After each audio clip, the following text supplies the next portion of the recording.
striving to be upright to him who originated the heavens and the earth. And I am not from among the polytheists. Surely my prayer, my sacrifice, my life, and my death is all for Allah, the Lord of all the worlds. No associates has he of this I command, not in those who submit. O Allah, thou art the King. There is no God but thee. Thou art my Lord, and I am thy servant. I have been greatly unjust to myself, and I confess my faults.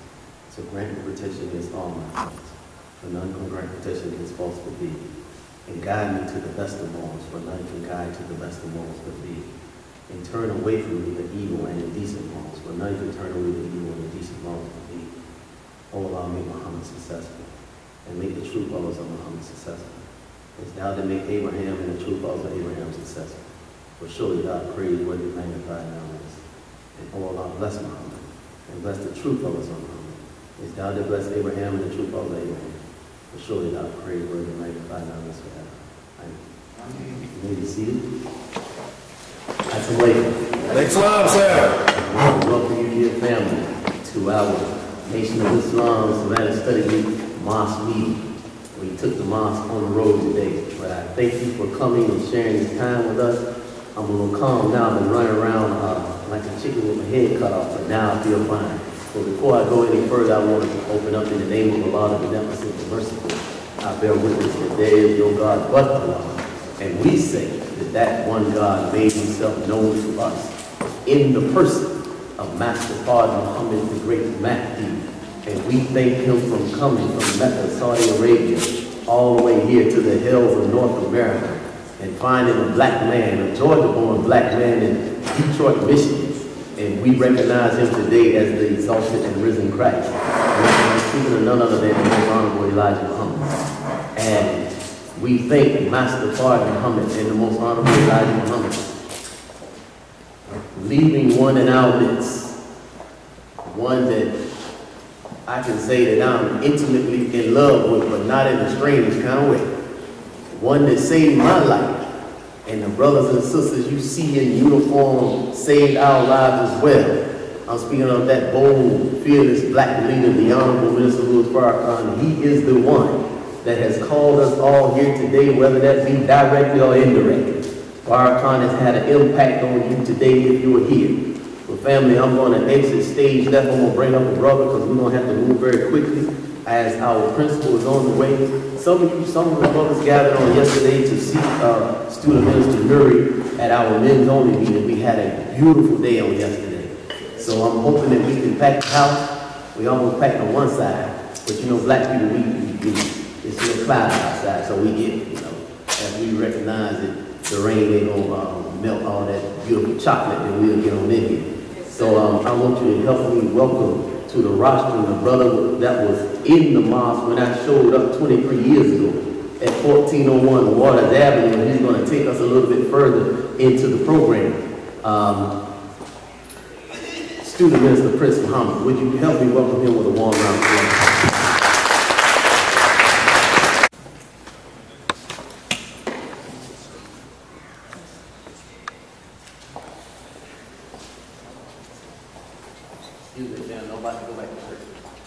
I'd like to let's clap as the minister leads the roster.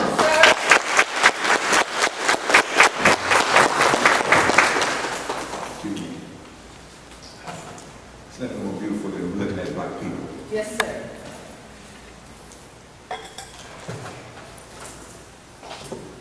I would like to open briefly by saying in the name of Allah, the Beneficent, the Merciful, to whom all praises is due for him, the Lord of all the world. We could never thank that almighty God Allah. We thank him over and over and over again for Moses and the Torah in which he brought. And we forever thanking him for Jesus in the gospel that he brought. And we thank him for Muhammad ibn Abdullah for the Holy Quran in which he brought. May peace and blessings be upon these great and worthy servants of Almighty God Allah.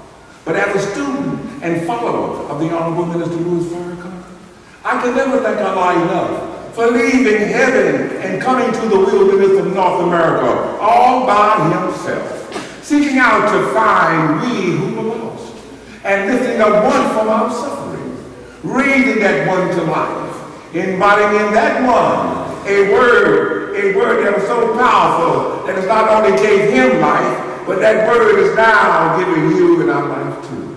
I'm talking about the first resurrected man, the first begotten from the dead, the Lamb of Almighty God of all. I'm talking about none other than the most honorable Elijah Muhammad, and to his standard bearer, but more so a warner, a fearless black man, a man who can crisscross this great country of ours.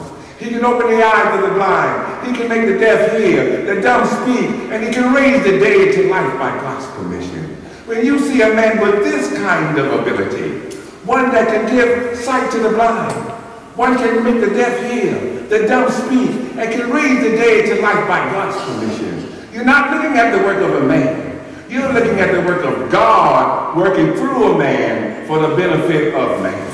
I'm talking about God's man for this hour, the last man standing. I'm talking about none other than the most honorable Minister Louis Farrakhan Muhammad. I come before you in all of their names, brothers and sisters, with the greeting words of peace. We say it in the language of our fathers. I greet you. Assalamu alaikum. Alaikum salam, sir. Thank you. How the sisters? And the brothers? Fine, sir. I too am fine by Allah's grace and his mercy, working hard in his name, trying to make my word my bond. I'm so happy to see you black people today. There's nothing more beautiful than cleaned up black people. Y'all know y'all look good when y'all cleaned up. So I'm so thankful to be here because I got the best seat in the house. I got an opportunity to see a sea of beautiful black people. So I want you to look from left to right and give yourself a hot round of applause for being here. Thank you. Brothers and sisters, you know, this is a wonderful evening. We got Brother Minister Nuri coming, and there's a few wants to share a good word from you from the minister. But yesterday we was with him at a men's-only meeting. And the men's-only meeting was such a powerful, beautiful meeting because don't you think that God needs to make a man fit for a black woman? That's right. Don't you think that men are responsible to make their home and their neighborhood a safe and decent place for them to live and their women and children? Yes, sir. Don't you think that the black man needs to be able to reclaim his dignity, reclaim his pride by making his family and his neighbor safe for all of his children and all of his members of his family to live safe and decent? Is that right? Yes, sir. So we have a manhood training class. And the manhood training class is not that we're trying to make you Muslim, even though you are by nature. You have to accept your own and be yourself at some point and at some time, you understand? But we're not asking you to be Muslim, even though we want you to be that, and you are that. We want you to accept the training as men so you can take the responsibility of your family again. We want our women to be proud of us. We want our women to be able to walk in their own neighborhood with their heads up and their shoulders back and their chests out, feeling proud that their men have made their home safe and decent. Is that right? You need to be able to walk down your neighborhood because we are dealing with the gangs now. The Honorable Minister Louis Farrakhan is teaching us now to have conflict resolution. We're going to stand between the gangbangers. And we're going to make them, instead of drawing their guns, we're going to make them talk it out. Find common ground that they can work together in unity. Is that right?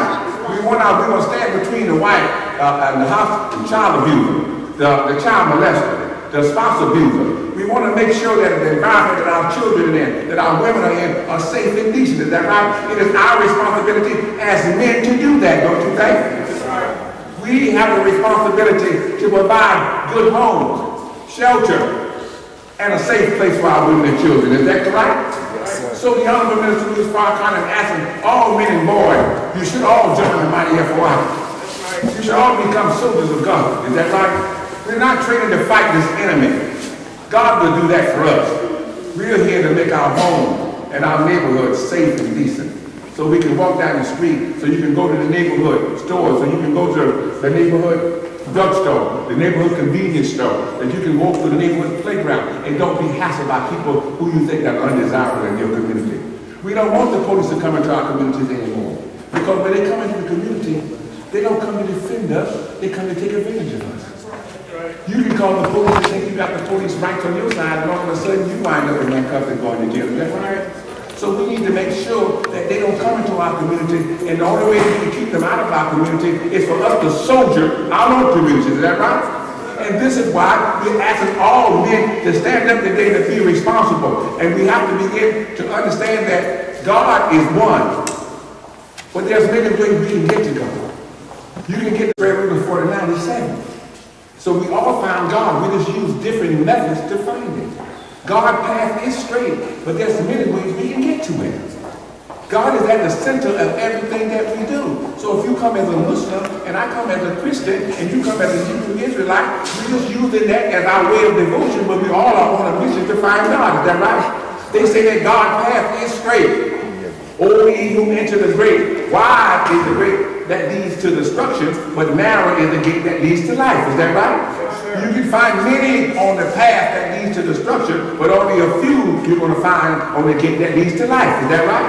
But you can find that gate as a Christian. You can find that gate as a Muslim. You can find that gate as a Hebrew. But God is at the center of it.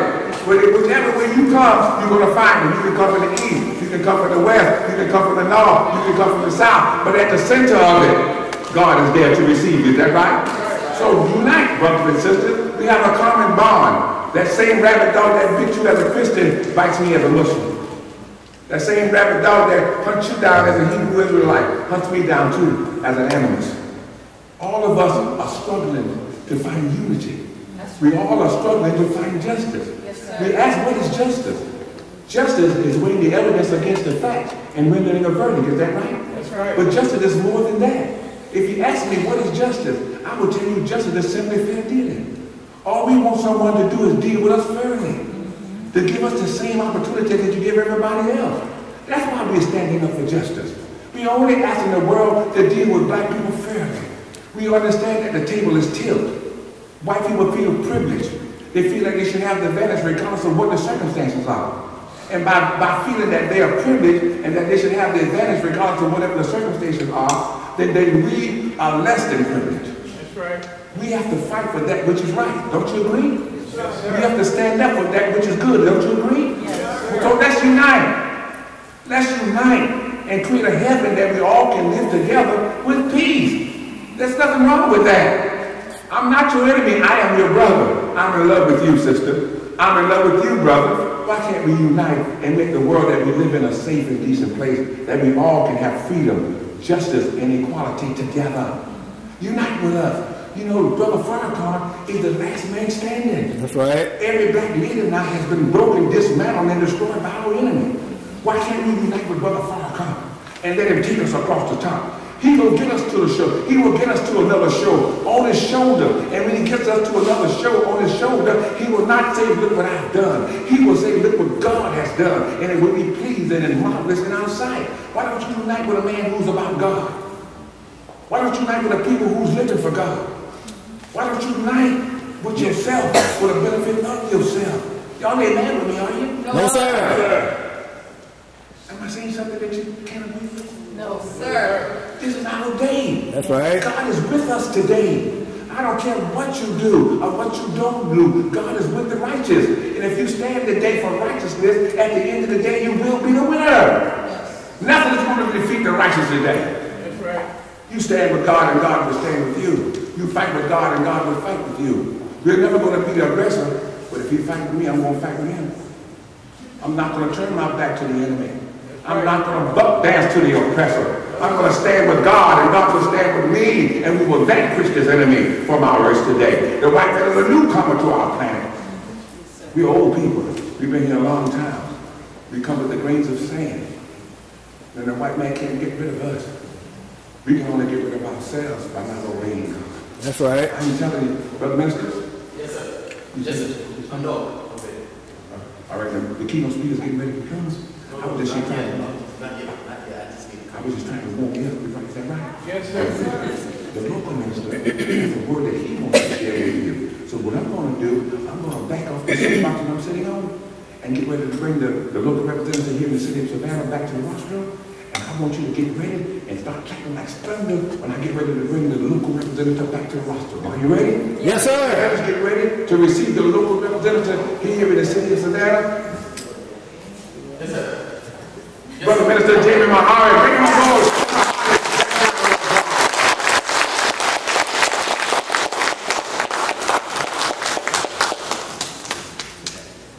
Not impossible, is that right? Yes. You got to do those things to see if God is on your side. That's right. And he will back you up in your endeavors, is that right? That's right.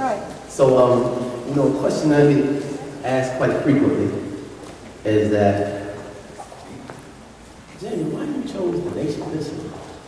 You know, I went to Savannah State College, they call it University now. I went to SSC.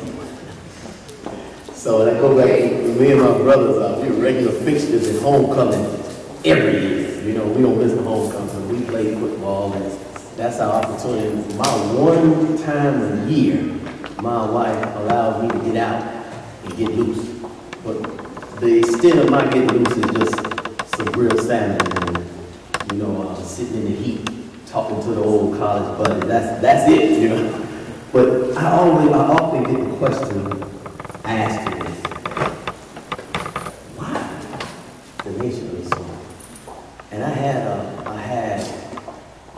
brother ask me one time, "You still doing that thing?" Yep, that thing. I'm still doing it because I've been here now for 23 years, and I'm working on many more. That's right. By God's grace. But those of you that are, and we thank you for joining, because all of you are our family. You realize if you know Brother James or any Muslim in here, that we're human beings. We're not robots. We all right.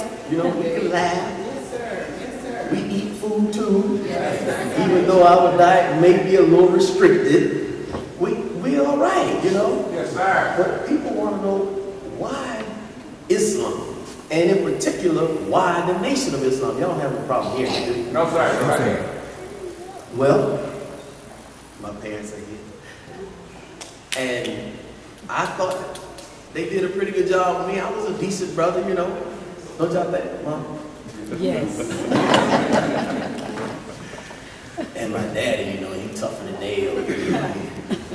I remember one time he had, you know, we grew up in the country. They city folks, why they wanted to move to Rankin back in the 70s when Rankin was a different, you know, it's a metropolis now compared to how it used to be when we moved to Rankin, Georgia. You know, it was all these double lanes going one way. That didn't exist. And when we got a nice hard rain, you couldn't drive all the way up into the house. You had to park down the street, put on your rubber boots, then get out and walk. And so you don't get bogged down. Is that right? And it was so dark at night, if you wasn't acquainted with how to get to our house, you might end up in the ditch. That's how country we are. You know, we used to rake the crawdads right out the ditch by the house. And I tell my children stuff like that. Ew, you know, they never even ate no blackberries. They don't even know what it is. These children, they don't know what it means to pick blackberries and make a little blackberry wine. The point I was trying to make, we in the country. So, you know, when you're in the country, you got that easement driving up to the house, and then rain, you start getting them deep grooves in that easement. So my daddy would get loads of dirt. You know, dump truck coming, bring a load of dirt. And we got to get that shovel and shovel that dirt, you know. I'm a little whippersnapper. So I go into the dirt hill with a shovel one time. I think I'm doing good. Sling my little dirt. My daddy said, "You got that little teaspoonful of dirt." He hurt my little heart, you know. I thought I was doing something. But, you know, he was hard, you know, and he prepared me for this work that we're in today. All right. And being in football, playing Effingham, we were good back then. And at Savannah State, we were really good back then. And being in the regiment of being under a football coach, it taught me how to be able to respond to a man's voice. First at home, then on the football field. So it prepared me for when I came to the Nation of Islam. So people always want to know why, Brother James. Well, I used to say when I was younger, you know, if I died today or tonight, I can say that I had a pretty good life. This is before the Nation of Islam. I always used to say that because I really felt that I had a pretty good life, and I did. Well, nobody slamming us up against the wall at home. And, you know, but we did have to cut that grass. Y'all Savannah folks don't know nothing about this. Acre, what, 1.3 acres or something? Almost a half. Almost an acre and a half. Yeah. And we had bush lawnmower. Wasn't no riding lawnmower. Not for Jimmy Jerry though. You the riding lawnmower. He don't ride up. So I had a great childhood. Grew up in the church like many of you in here. AME Church. I was just back at the church where I was baptized many, many years ago. The same Bible I carry today was given to me by Reverend Judge Morris, who was the pastor at that time. I see another strong warrior just coming into our Sister Marilyn X. Let us give her a round of applause. One of my elder brothers coming in the door too. Thank you, brother. He's probably sleeping from working too. I told him to come sleep here. We're going to give you some coffee. We don't have no coffee, but we got a bottle of water we can give you so you can refresh yourself. So family, I was searching. I was a young man searching for what I was going to do with my life. And while I was at Savannah State College, there was a group on campus called ADAM, Association of the Original Man. Some of you might remember that. I stumbled into one of their meetings because I was to study real hard, you know. We used to study Schlitz, Monk, Liquor, the Bull, Magnum, Old English 800. They had some over in Buford. I had some homeboys in Buford. We stopped to a convenience store. They had something called Crazy Horse. I'm being honest. But I stumbled into one of Adam's meetings. And I heard this brother teaching, and I'm like, the light bulb started going off in my head. I'm like, wow, this is beautiful. And then one day I was riding, we were riding on Victory Drive coming west. And it was a brother standing under that big oak tree on Montgomery and Victory with Brother Warren Muhammad, who lives in Atlanta now. And he was selling the Final Call newspaper. And I saw that brother, that was in 1992. And I bought that paper, which I still have in my possession. But when I saw Brother Juan, I was like, man, that is one beautiful brother. His spirit, his aura, it was speaking to me. And I said, man, one day I want to do that. But he had the paper in his hand as a tool. The paper was just a tool. It was the man that I was attracted to. So I showed up to the mosque one Wednesday night. I was disappointed with my life. I got my little job, quasi-corporate America. And I'm working, and I was just disappointed because I knew that something wasn't right. I knew that I was missing that spiritual development, that spiritual cultivation. You understand what I'm saying? Y'all all right? Yes, sir. I ain't making nobody mad, man. No, sir. I knew something was missing from my life. So one night we were in Peacock Hall, room 218. And one of my brothers, who was a Mason, by the name of Elijah Jones, may Allah rest his soul, he's passed away. And may Allah rest his soul of Chester Dunn, one of our warriors who was a member here, you know, a great warrior in the city of Savannah. But somebody had a videotape of the Young Middle School Fire Conference. It was Thursday night, which was college night. And you know what we did on Thursday night. They said the night was made for us, it was Nickelodeon back then. And Farrakhan was on, and I'm sitting on the bed next to the two chairs. We got the little party going on. And they have this VHS on of the Army Middle School Farrakhan. So I'm listening to this man, and I'm like, he grabbed my attention, we talking. I'm like, whoa, did you hear what he just said? Wow. And I put the Nickelodeon down. And I started focusing on what he was saying so much that he blew my eye. He gave me a little buzz. I said, I don't waste my money now, you know. But he literally blew my eye. And I've been on this journey ever since, a journey of self-discovery. But one of the things that black people do in America, one of the things that we do, we don't like to take order or instruction from another black man. So we hear black people saying all the time, oh, well, you don't need no man. I ain't following no man. And y'all follow that man. Some say y'all worship that man, but we don't do that. There is no God but Allah. We only worship the Creator. But if you ain't got a man or a woman, all the children have to come by a mother. Is that right? Everybody has a daddy. Is that right? Even if you don't subscribe to our way of teaching or our way of devotion, there is a big preacher that makes other preachers. Is that right? Am I right about it? I ain't lying now. Okay. We have certain elders in the community that go out and they they initiate other people to come up behind him into the priesthood. Am I right? So there's always going to be a man. There's always going to be a woman. There's always going to be a leader among the people. So we say, why the nation? Well, the nation was filling in the blanks for me. Because this is what we call Palm Sunday. Jesus rode into Jerusalem on the donkey. Is that right? Help me out, Sister Tom. This is our priestess right here. Our Reverend, our scriptural scientist. He was also the wife of Brother Franklin, who couldn't be with us today. But next week, that's what we call Easter Sunday. Is that right? The whole world recognizes that, well, much of the world, next week as Easter Sunday. But we can't find Easter nowhere in the Bible. Where we get that from?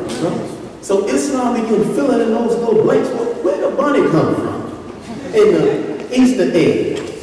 When bunny don't even lay eggs. Chickens lay eggs, is that right? But right now we got Easter egg. You know they got Easter egg trees now? They put the Christmas tree up and hang Easter eggs on the tree. So Islam began to fill in these blanks, and the more and more I began to dig, I said, man, somebody done tricked me. I done had the Easter speech, you know, let the church go to play. I done hung on the cross beside Jesus. They wouldn't let me be Jesus. But in the play, I had to hang on the cross beside. You understand what I'm saying? Yes, sir. Easter egg hunt. Some of us done stopped up the program now, because we got to go home and dye some eggs, right? Put them in the woods, and the children got to go. But Easter ain't nowhere in the book. But where does it come from? And how does it weave itself into the church environment and into the world of Christendom? How did it get there? So I'm studying this thing and trying to watch Farrakhan and trying to prove it wrong. And then we come up on Christmas. We don't see that nowhere in the book. Well, we do see it somewhere in the book about not going in the way of the heathen. About going into the forest, and cutting the tree out of the forest and then fastening it with hammer and nails and then decking it with silver and gold and blue. Is that right? Yeah, we see that in the Bible. But we don't see nothing about no Christmas, no Santa Claus, Rudolph the red-nosed reindeer. But how did Rudolph get in the world of Christendom and in the church? So these things begin to turn me off, and I'm like, man, something ain't right. So all of these questions, I'm speaking English, but I ain't never been to England. Huh? What about you? We have these names that are not our original names. Is that right? That's right. We don't speak our original language. Is that right? That's right. We don't even have our original diet. We think we do. Right. We call it soul food. That's right. Neck bone, ham hock, pig feet, pickle pig feet. Right? We take it to the max. That's not the diet of God, is that right? And that's not the diet that is found in your scripture. But we say, oh, that's Old Testament. You know, Jesus did away with all that. You know, as long as you pray over it, it's okay to eat. Did somebody bring me some water and something about this atmosphere to dry me up too, huh? I'm out of ran off. It's right there on the other side of that door, okay? Yeah, I think Brother Silk. We're going to have to ask Brother Silk too. You know, Savannah got her own very own silk shop. And they tell me Brother Nuri was very close. But we family, we have to fill in the blanks. So I'm thinking, you know, everybody, the Germans know where they're from in Germany. Thank you. The Italians know their people where they're from. They have Italian cuisine, is that right? Everybody can identify with their own. The Spanish can identify with Spain, is that right? And we go and try to eat a taco every now and then. Get you a chalupa and whatnot. We're trying to eat like the Spanish people eat. Is that right? That's right. Am I lying? No, sir. Y'all all right? Okay. But when we want to look at the continent of Africa and we want to say, where are my people from? Where is my village? What country? Africa is a continent now. But what country are we from? Huh? When we get ready to trace our root, we got to go to Ancestry.com and all that. Huh? we got to go to the courthouse in old rural South Carolina and get the old family Bible and the old slave bill of sales and deeds and whatnot to find out where our family come from. Is that right? That's right. So I said my slave name is Jerry. Is it? He coming? I just need to know when he coming. Okay, let me know when he coming. Thanks, sir. My slave name was Jerry. Love that name because I love my father. But we can trace that name, it ain't my daddy's fault. We can trace that name all the way back to the slave master. That's right. That name don't go all the way back to Africa. Is that right? I might have been Kunta, huh? And when we were young, to be called African was an insult when we were young. Is that right? Am I right about it? Yes, sir. I ain't called no African. Man, don't call me no African. But now it's getting a little more hip, huh? That's right. So today now we African Americans. Yeah. But the Honorable Elijah Muhammad said, no, we neither African nor American. Is that right? Yes. Y'all all right with that? Yes. He said, we're not neither African nor American. I'll be like, Brother Nuri, I got about 10 people with me.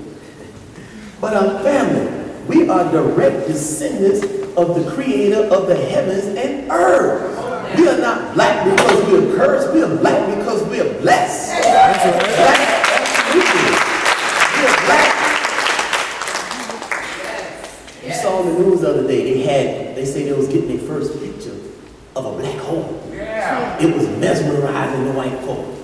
But you ain't got to look, you don't need no Hubble telescope to look however many million light years away. Yes, sir. All you need to do is go look in the mirror. Yeah. Because, okay, family, here he is. Yes, from Muhammad Mosque number 74 in Indianapolis, Indiana. I want you to help me welcome one of Mr. Farrakhan's top soldiers.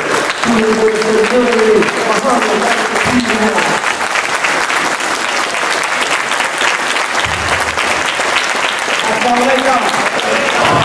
Thank you so much, sisters and brothers. Thank you so much. I'm so happy to be in the great city of Savannah, Georgia. In the most holy name of Allah, the Beneficent, the Merciful, I bear witness that irregardless to land, language, or label, creed, class, or color, race, religion, or ritual, that there is but one God. Whatever name you call that God by, whether you call him Jehovah or Yahweh or Elohim, whether you call him God Almighty, Jesus, whether you call him the Lord of Lords, whether you call him Father, there is but one God. In Islam, we take on the Arabic term for the Supreme Being and we call him by the name Allah. Yes. If you were to take the word or the name Allah and break it down phonetically in English, you would notice that Allah has as its base word all. So when you say Allah, you're saying all the names of God. That's right. You're saying Jehovah. You're saying Yahweh, you're saying Elohim, you're saying Lord, you're saying Father, you're saying God Almighty. Every name of God, when you say Allah, you're just saying all of them at the same time. We thank Allah for his merciful intervention in our affairs in the person of Master Father Muhammad and for raising up in our midst his messenger, Messiah, the most honorable Elijah Muhammad.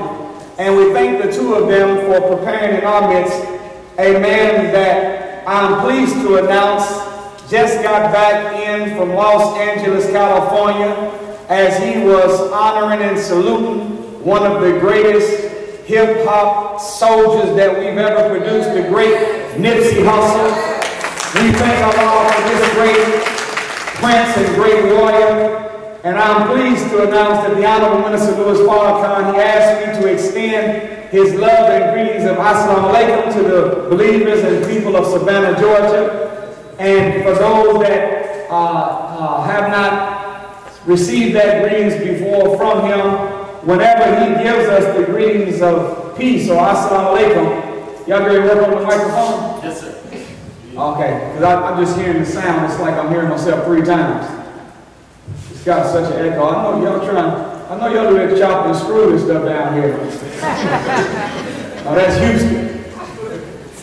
But it's just got a little too much echo and reverb and some other stuff in there. All I need is one mic. Y'all know about that. Right. That's a little better. Yes. What y'all think? We hear you. Brother Jamie wanted us to be able to get the lecture twice. Still need to do a little more volume, but just turn the volume up a little bit, but the sound part is cool. Before I begin the message, I want to say to us, I want you all to honor this great, great warrior, my friend and comrade. He is one of the greatest soldiers that the Nation of Islam has ever produced. Your very own student minister here in Savannah, Georgia, Brother Jamie Muhammad. Let's give him a round of applause.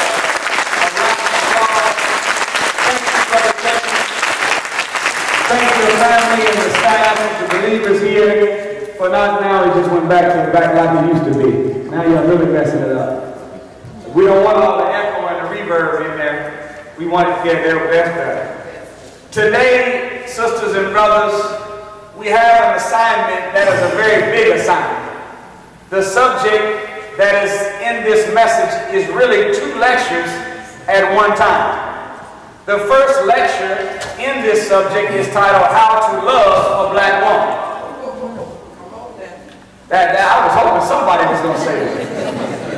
And the second part is How to Love a Black Man. Yeah, you all right? We don't have a lot of time to go into it like we wanted to because they took the scenic route to get us here. They wanted us to see all these pretty trees in Savannah. So we got here a little bit late. But suffice it to say, it's still back messed up again. The mic is still back like I didn't want it to be. It's still too much echo inside this microphone. It's annoying to someone that's speaking whenever they hear a loud echo. It makes you slow down your message because you're hearing you understand what I'm saying? Yes. That's better. That's better right there. Thank you, sir. So, there were 3 things, brothers and sisters, that were made illegal for the slaves to participate in when we first came into slavery. Now you know that every time black people start talking about slavery, the first thing that happens as soon as we mention slavery, either white people or a self-appointed, pro bono, volunteer, no 401k, no IRA, no medical, no dental, just a volunteer self-appointed pro bono Negro defense attorney for white folks jumps up and starts talking about, as soon as we say slavery, they talk about, you know, that was then and this is now. Why can't we just let bygones be? That's what it is. And can't we all just? Yet every time we talk about slavery, they want us to let the past be the past.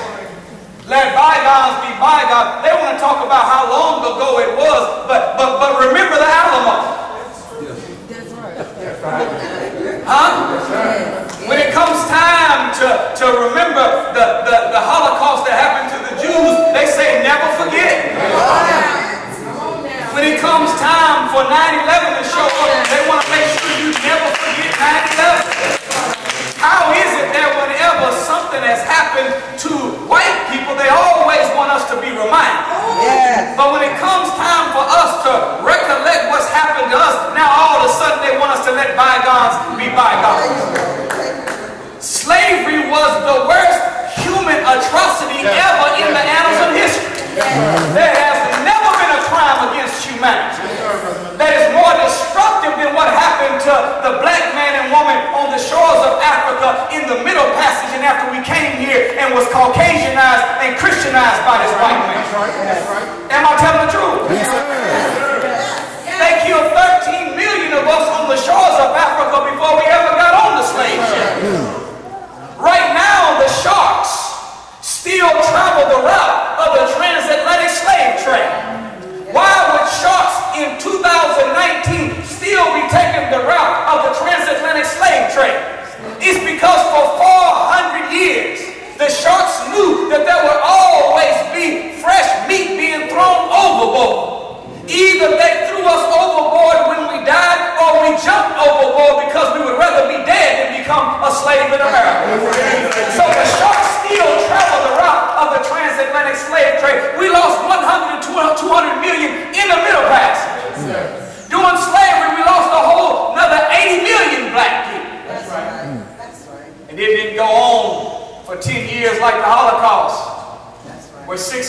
lost their lives. It went on for 400 years. Yes. Slavery, so teaches the Honorable Minister Louis Farrakhan, is what produced 90% of our problems.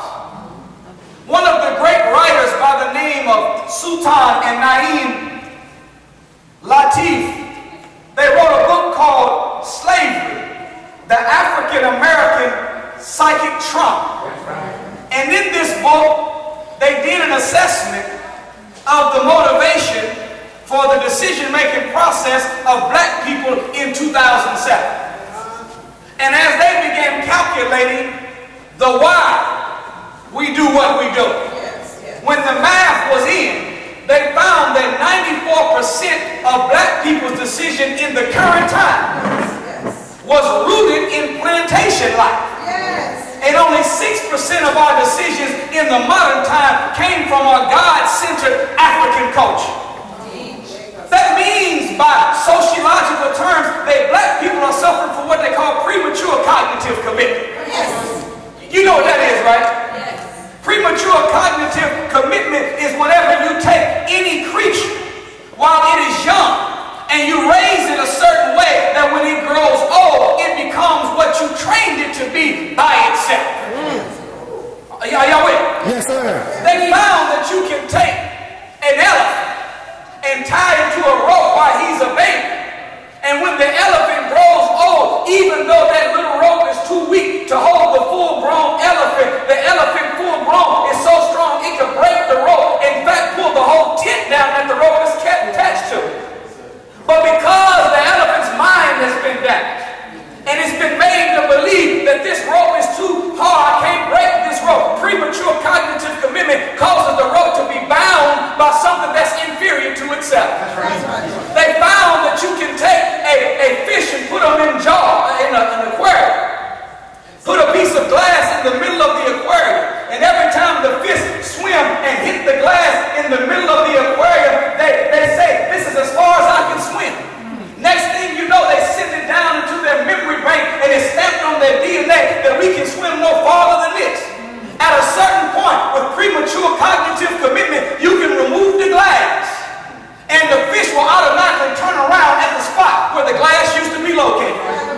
They found you can put fleas in a jar. Come on now. And put a piece of plastic over top of the jar. Now you know the fleas have the highest jumping ability and vertical of any creature in existence. A flea, which is only 2 centimeters in size, has a vertical of 36 inches. That means a flea by nature is born with the ability to jump 3 foot in the air from a baby. Yet you can put them in a jar that's only 8 inches tall. Put a piece of plastic over top the jar, and every time that flea jumps up and hits his head on the plastic, it begins to send a message to its memory that this is as high as I can jump. At a certain point, you can remove the plastic, and the fleas will never jump out of that jar. Tell me that ain't what happened to black people. We are the victims of plantation psychosis. We are suffering. You see them talking about PTSD? We got PTSD too. But it ain't from being in Iraq or Afghanistan for 3 months, watching 2 or 3 of our friends die. Come on now. We've been in America catching hell for the last 460 years. Our post-traumatic slave disorder came from all the hell we caught coming to America being made slaves. Yes, right. That's right. So whenever you look at the way we operate right now, we operate more from a plantation mind than we do from that original God-centered mind. So whenever they brought us into slavery, they said there's 3 things we got to make illegal for these slaves if we want to keep them slaves. 1, it has to be illegal for slaves to read. That's right. Am I telling the truth? Yes, sir. Anybody seen the movie Birth of a Nation? Yes. The great story of the great warrior Nat Turner? Yes, sir. You remember that time whenever that little white girl, she was on the porch in her rocking chair, she had that Bible in her hand? All of a sudden they showed a scene and the Bible was there on the arm of the chair. The rocking chair was still moving, but the white woman had left. Come on. Next scene, you seen that they showed the rocking chair moving, but the Bible was missing. That's right. 2 scenes later, you seen Nat Turner at nighttime as a young boy with the candlelight over top of the Bible. Yes, sir. And he had stole the Bible and he was inside the slave quarters reading the book called the Bible. Yes, sir. And just like a wise person, anytime that you want to read a book, the first thing, you don't start from the middle of the book. You start from the beginning of the book. I don't know what happened to black people. We want to read the Bible, but we want to start in Matthew, Mark, Luke, and John. If the Bible is a book, don't start from the middle, read from the beginning. He opened it up right there in Genesis and he read something about eye for an eye, tooth for a tooth, and a life for a life. He read something about Moses being a messenger of God, being the friend of God. Yet Moses was a warrior. In fact, one time Moses seen one of his Hebrew brethren fighting an Egyptian and he jumped in and according to the scripture it says that Moses struck the man and slew him. In other words, he hit the man and the man died. That's a one-hitter quitter for real. Nat Turner snuck and read. It was illegal for us to read. Why did they not want us to read, black man and black woman? It's because the motto of a slave is a person with a strong body but a weak mind. Don't you know that the brain is a muscle? And like every muscle has a logic attached to it, no matter what muscle you exercise, there's an appropriate exercise to make that muscle strong. Yes. Is this true? Yes. You want to get your bicep muscle strong, what do you do? Curls. You want to get your legs strong, what do you do? Squat. You want your triceps to be strong, you do push down. You want your chest to be strong, you push out or push up. Is that right? Right. So if the brain is a muscle, and every muscle has an appropriate exercise to make that muscle strong. If you want your legs to be strong, you squat. If you want your chest to be strong, you push out. If you want your biceps strong, you do curls. Triceps strong, you do push down. You want your body pray. Why come you couldn't hear nobody pray? You know we always have been a spiritual people. That's right. What? Y'all didn't know that? Yes. Don't you believe these crackers when they tell you they came to Africa and found us as savages? Come on. They are telling a bold-faced lie. When they came to Africa, they did not find slaves. They did not find niggas. They did not find 3/5 of human beings. Come on now. When they came to Africa, they found inventors. Come on. They found scholars. They found princes and princesses. They found kings and queens. They found gods. They found those that gave civilization to the world. They made niggas. They made slaves, but that ain't how they found us. It's a lie. They didn't find us in Africa swinging from no vines with bones in our nose, hollering ooga booga. That's how we found them in the cave. We found white folks in the cave, crawling around on all fours. We found white folks in the caves eating raw meat. We found white folks in the caves worshiping the dog. Yes, sir.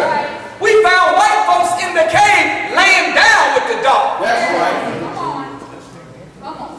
The Holy Quran says it like this in a chapter called the cave. Whenever you seen one of them, the second was the dog. That's right. If you seen 2 white folks, the third was the dog. That's right. If you found 3 white people together, the fourth was the dog. And when you look around today, who is man's best friend? It ain't you, it ain't God, it ain't Jesus, it's the dog.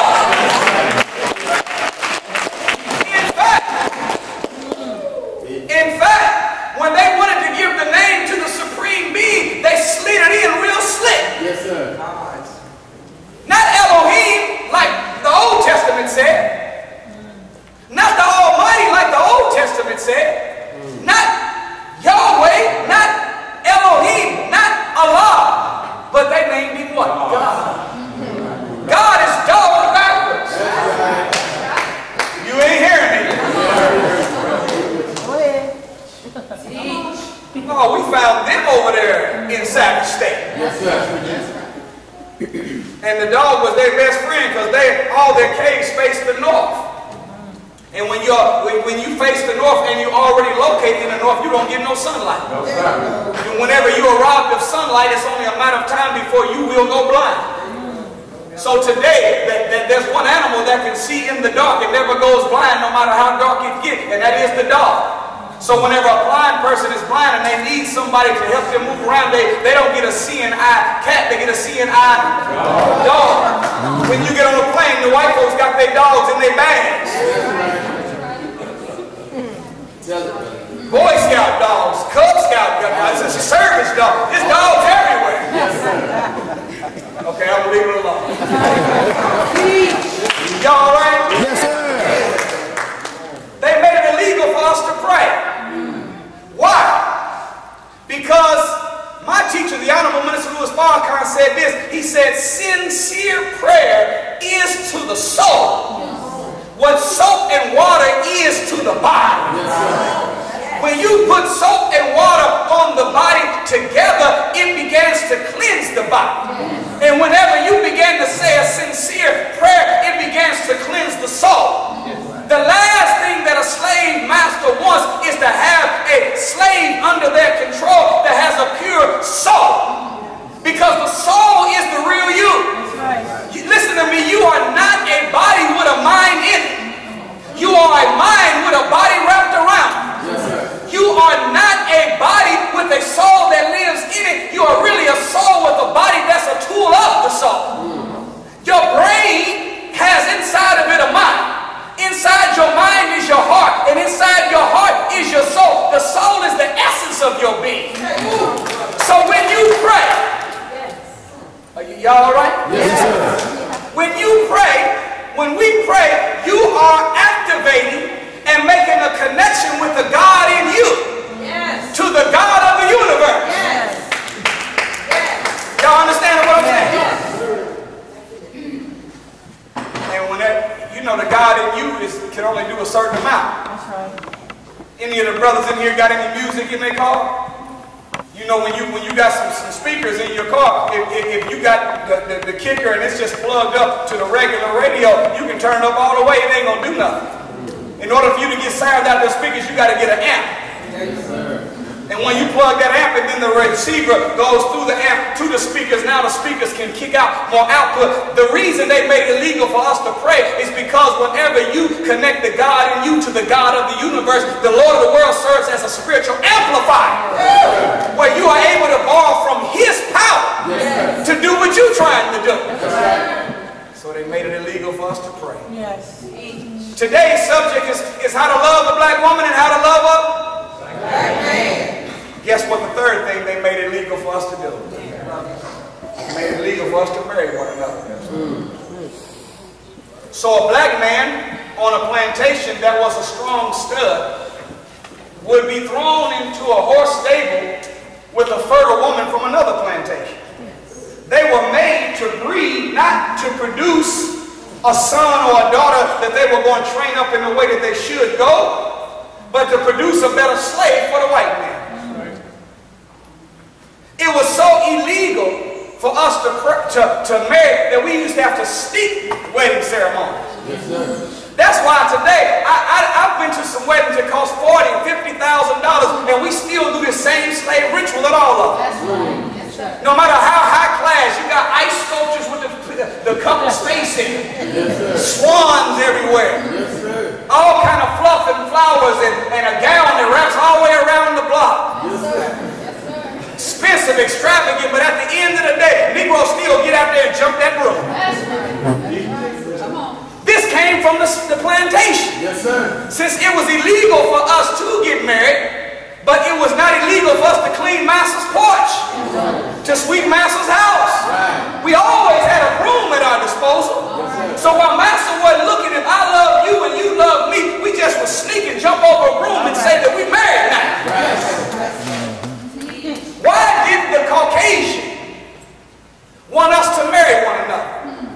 Come on. It's because whenever Napoleon was hired in 1789 to go into Africa and destroy all images of what you and I would call today black excellence, Did you know, brothers and sisters, that the reason why you've heard of something called black on black crime, but you've never heard anybody talk about yellow on yellow crime, brown on brown crime, red on red crime, white on white crime? You know why you've never heard it? Because they don't do it to one another. Have you ever noticed that we're the only people that have to have stop the killing rallies? And programs and special setups to save our youth? Yes, sir. Nobody else has them because their youth are already saved. And they're not killing one another. The question should be asked, what is different from the Jews, the Japanese, and the Asian, and the white man than it is with black people that they don't kill one another? And we do. Good question. Good question. It's because I don't care how long a Japanese has been in America, how long a Jew has been in America. There is no Jew, no Japanese, no Caucasian that does not know the rich legacy of their own history. And it's because they know something about themselves. See, when you know about who you are, and you know whose you are, then you operate with a certain level of respect for yourself and for your brothers and your sisters. The most honorable Elijah Muhammad said this: if you want to stop all black on black homicide, black on black crime, black on black child molestation and rape, it's a simple formula. He said the mind of black people has to be baptized into a thorough knowledge of themselves. Because once you know yourself, you love yourself. And when you love yourself, we start doing for ourselves. And if I know me and love me and I'm doing right by me, my brother, base word of brother, drop the first two letters is other. My brother is my other self. So if I know me and love me, I'm going to treat my other me the way I treat myself. I can't rob my other self. I can't kill my other self. Because to kill or rob him is to kill or rob myself. Come on, brother. Yes, yes. Robert Collier, the great architect of Western education in 1926, listen to what he said about education. He said education is only 1/4 information. The other 3/4 of education is encouragement. And nothing encourages a child like seeing someone that looks like them that have accomplished great feats in the past. That's why our babies and white children start school the same way, but don't end up the same way. Notice that whenever when you dropped off your black baby at preschool, if you looked over and a white woman was dropping her son and daughter off, your child was holding on to your leg, their child was holding on to their leg. When you peeled them off, they peeled theirs off. Both of them walked away, the white and the black child, the same way. Moving real slow, real timid, head down, crying, and you know you cried in the car. Your baby was gone for the first time. But notice, as that black and white child began to matriculate through 12 years of education in the Georgia public school system. Did I say it right? Notice that as they began going through the school, black and white child together, both of them are being taught the same curriculum. And that curriculum is the promotion of white greatness. So the black and the white child learn about George Washington, a white man. Thomas Jefferson, a white man. Einstein, a white man. Newton, a white man. Plato, a white man. Socrates, a white man.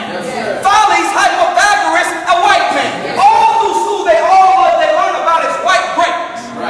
And since education is only 1/4 information and 3/4 encouragement, and nothing encourages a child's mind like seeing somebody that looked like them that has accomplished great feats in the past, we never are taught nothing about who we are.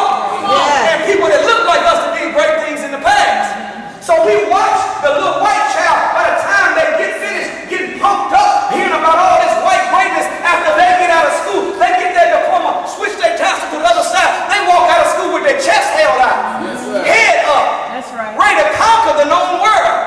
But all babies started school moving slow, sniffling and crying with their head down, leave school with their head down and their pants down now. Still moving slow.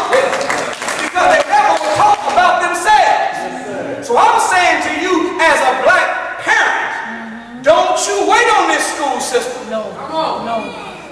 Don't you wait. I don't care how much you can go to all the school board meetings you want to. And I'm telling you, these demons are going to do nothing but renovate the building. They will make your building in your neighborhood that you call a school cute, technologically advanced. They'll put 50-inch flat screens and put a track outside, make a state-of-the-art gym facility, a music studio. They'll put a weight room inside of there. They'll make all the classes high-tech. You can write on the walls and erase it with the wind if you want to. They'll put $50 and $60 and $70 million in renovation of the buildings you call a school. But they won't give a damn dime to renovate the curriculum that's been put in the life.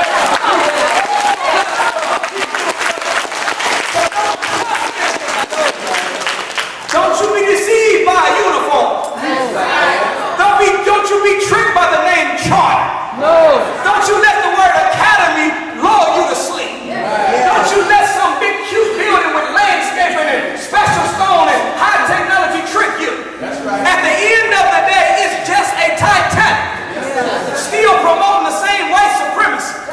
You got to give fathers and mothers, you got to give your babies real homework. And when I say homework, I'm not talking about regurgitation of what they got from that school. You got to teach your children about Nat Turner. Teach your children about Shaka Zulu. Teach your children about W.E.B. Du Bois and Frederick Douglass. Teach your children about Malcolm C.J. Walker. Teach your children about the great Rosa Parks. Teach your children about Harriet Tubman. Teach them about Mansa Musa. Teach them about Imhotep. Teach them about the Honorable Elijah Muhammad. If you feed your baby's mind the way they feed their baby's mind, black grapes, your and my children will walk out of the school with their chest out. Their head held high, ready to conquer the known world, not be conquered by the world. Are y'all all right? Yes, sir. I don't know what made me say this, but Say something. Go ahead. So when Napoleon in 1789 was hired by the Queen to go into Africa and destroy all the positive black images. What, did you know that the original images of all the prophets and messengers, almost all of them was black like you? Yes. Are y'all all right? Yes, sir. Can I give you a little secret tip? How many of you are mothers? Raise your hand. How many of your fathers? Raise your hand. Oh man, this is almost everybody in the room. Now let me ask you a question. Tell me if I'm being honest. As a parent, you don't want your children to be like you, do you? You want your children to be better than you. To teach them about Imhotep, Mansa Musa, to teach them about the great Nat Turner, Denmark Vesey, Gabriel Prosser, W.E.B. Du Bois, Frederick Douglass, Madam C.J. Walker. That gives your baby confidence. But if you want to take them to another level and give them what I call Godfidence, Come on now. show them the black history that's in your Bible. That's right. You didn't hear me. Yes, it is. The Bible is one of the best black history books ever written. Adam and Eve were black people. It says the Garden of Eden was located on a river that split into 4 parts. There's no river that splits into 4 parts except the Nile River. The Nile River is not in Germany. The Nile River is not in Rome. The Nile River is in Egypt, in Africa. Is that right? That's right. It says in the Bible that Abraham, he went into Egypt, and they thought he was an Egyptian. Do you know Egypt in Greek is Aegyptus, which means land of black and burnt-skinned people? So if they thought he was an Egyptian, then Abraham had black burnt skin. Confidence. Moses said that he stuck his hand into the bosoms of the Lord, and when he took it out, it was turned white. Yes, sir. But if it was turned white, it had to go in black. Job said, my skin is black. The great Solomon, who's called the wisest man of the Bible, said, I am black but comely, O ye daughters of Jerusalem. That's right. Well, wait a minute. Wasn't Solomon David's son?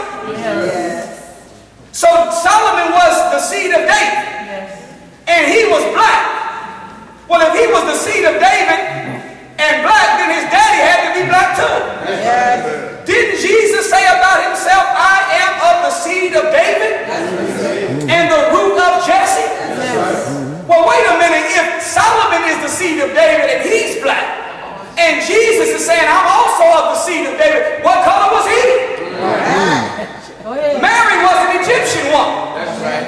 If Egypt is in Africa, land of black and burnt-skinned people, Mary was a black woman. Right. Don't tell me a black mother can produce a blonde-haired, blue-eyed white baby. These images of Jesus are not the real images of Jesus. This is Michelangelo's cousin. The Bible says in Revelation that Jesus had hair like lamb's wool and feet like brass burned in us. Well, hell, brass already brown. You burn it, it's going to be black. And lamb's wool is nappy hair. Another verse said he had the complexion like that of jasper or sardine stone. Jasper and sardine stones are either black or brown. Another verse said he had the complexion like that of an olive. Well, olives are green, purple, or black, and we know Jesus wasn't green or purple. Whenever they hid Jesus from King Herod and all of the forces that were trying to get him, they didn't hide Jesus in Rome. They didn't hide Jesus in Germany. They hid Jesus in Egypt. Do you know when you're hiding, you're camouflaging? Is that the truth? When you're camouflaging, your goal is to blend in with the color of the environment. So whenever the military's in the jungle, they wear green fatigue, because that's the color of the environment. When they're in the snow, they wear white. When they're in the desert, they wear beige. When they're on the night mission, they wear black, because it blends in with the color of the environment. Well, if Jesus was able to hide in Egypt, be camouflaged in Egypt, and King Herod could not find him, it must have meant because he looked like the other black and burnt-skinned little boys that was already there. He was a black man like you. See? That's where God for this comes. That's right. I say that. Y'all all right? Yes, sir. Preach it. But Napoleon also seen that there was this great pyramid called Giza. That's considered today to be the last living wonder of the world. They wonder how we built it. That shows you black people were not jigaboos. We're not jungle bunnies. We're not savages. How could we be the builders of the pyramids and be swinging from vines at the same time? That's right. They've tried to build pyramids, and none of them have lasted. But the pyramid Giza is 451 feet tall. 451 feet deep into the earth. It covers 13.5 acres of land. That's how big it is. It is made of 1 million stones that are gold, granite, or marble, and each stone weighs 2.5 tons apiece. And every stone in the pyramid Giza going north and south into the earth, east and west, all of them are stacked mathematically precise, not even deviating 1 square inch. And we built it without John Deere, without Caterpillar. We built it without a crane or a bulldozer. We use the power of our own mind over matter to use the force of thought traveling at 24 billion miles per second. And we knew then how to organize the electrochemical energy called thought and make it move matter when we wanted to move matter. That's how great you and I were. And then after we built that pyramid, we left an image to let all the next generations know who you are. We put the body of a lion and the head of a black man on it. They call it the Sphinx. You say, how do you know it was a black man? How you can't really tell? That's how you know it was a black man, because you can't really tell. That's right. Notice that the only thing missing is his lips and nose. The two main things that separate white folks' face from black folks' face. And whenever you ask in school, what happened to the nose and the lips of the Sphinx? They would say it was just weathering and time and natural erosion took place. Well, the question is, why come the claws still look so good? Why come the ears and the tail is intact? Why come only the nose and the lips is gone? It's because the nose was that broad nose. The lips were those thick lips. And what the white man couldn't afford is for you and me that he was making into a slave to one day sneak up on this image that our ancestors left. Because if the lion is the king of the jungle, and our head is on the king of the jungle, then maybe our ancestors are trying to suggest to us that we're the king of this planet. And then written underneath the Sphinx is Arabic verse Abu El-Ham, which means father of everything. See, it's something about thinking like that that makes you too dignified to kill your brother. Too dignified to reach down for cigarettes. Too dignified to reach down for dope or to reach down for drink. You become too great within your own concept of self. You got confidence and you got some confidence. Well, guess what else Napoleon found? When he went inside the pyramids, he seen, every time he seen one of the great gods, next to that great god always was his wife. Come on now. Yes. You didn't hear me. Yes. So today, if you go into the pyramid Giza, you'll see Osiris, but next to Osiris, you'll see where somebody's been scratching something that used to be there. You'll see Alafun, but you'll see next to Alafun where somebody's been carving away whatever used to be next to Alafun. You'll see Osai, but you'll look next to Osai and you'll see where somebody damaged the whole area. You know why? Because next to Osiris was his queen Isis. Next to Alafun was his queen Illidan. Next to Osai was his queen Aset. And what they didn't want you to know is they're not behind but beside every strong black man. There's always been a strong black woman.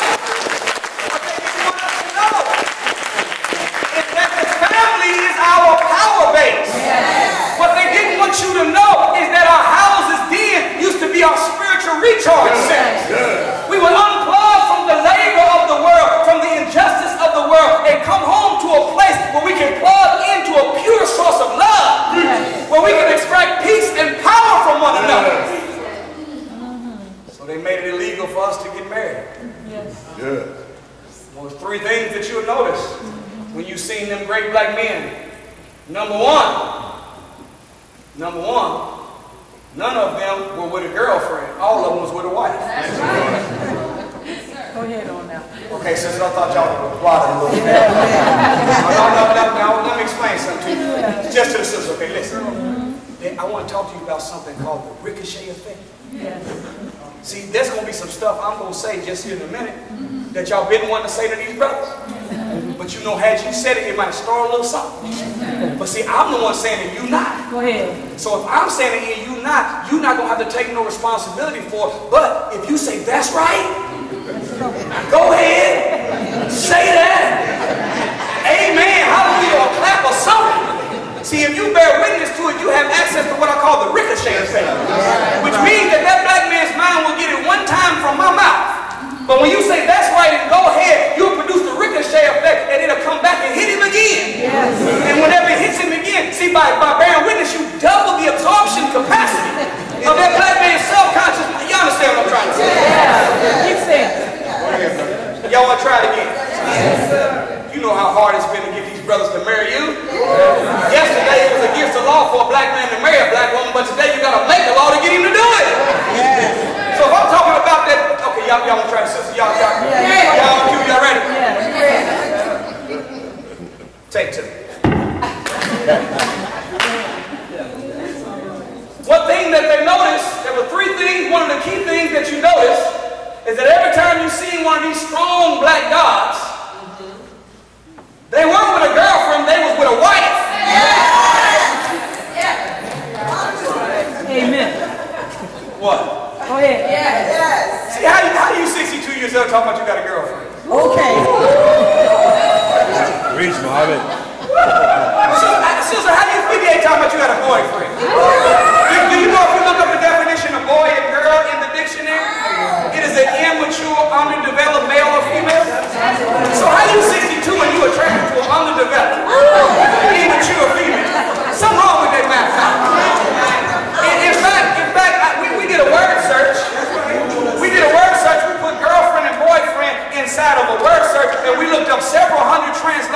Bible and several translations of the Quran. Do you know we couldn't find the word girlfriend or boyfriend in no Bibles or Qurans?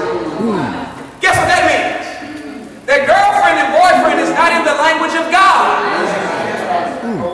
For if it ain't in the language of God, whose language is it in? It's in that slave master, it's in the devil's language. So number one, that there was a wife next to it. Number two, there were no men with other men.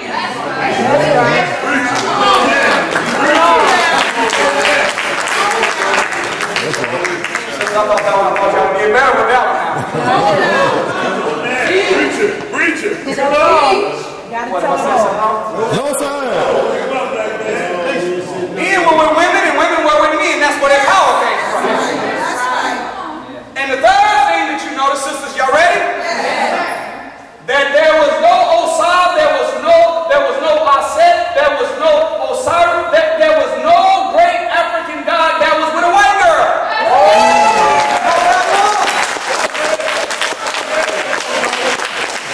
Turner's wife was black. Shaka Zulu's wife was black. Mansa Musa's wife was black. Yes, they were. Go study the rich greatness of any black man that you admire and honor, and I'm telling you that they always had a strong black woman with them. I really, being with a white girl is a disease. I can't prove it, but I do want, you know, they're working on a new ICD-9 book, which is the medical book that they use to diagnose conditions. And, you know, white folks are always coming up with all these disorders to justify drugging everybody. Well, I got one I want to propose. I have a disorder, disease that needs to be put into the new book. It's called Beckery.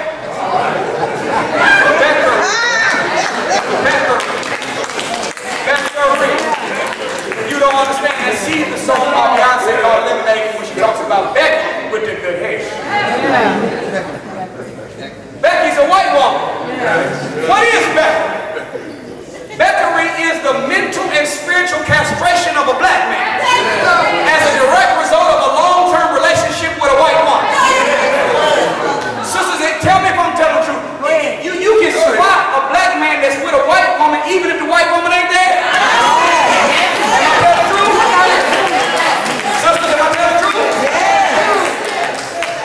That's the whole truth. Tell the whole truth. The whole truth. And now the way you know that a black man with a white woman is he a little soft. A little punctified. He's missing several ounces of testosterone. He don't have that masculine propensity about himself. I am convinced that being with a white girl is a gateway drug.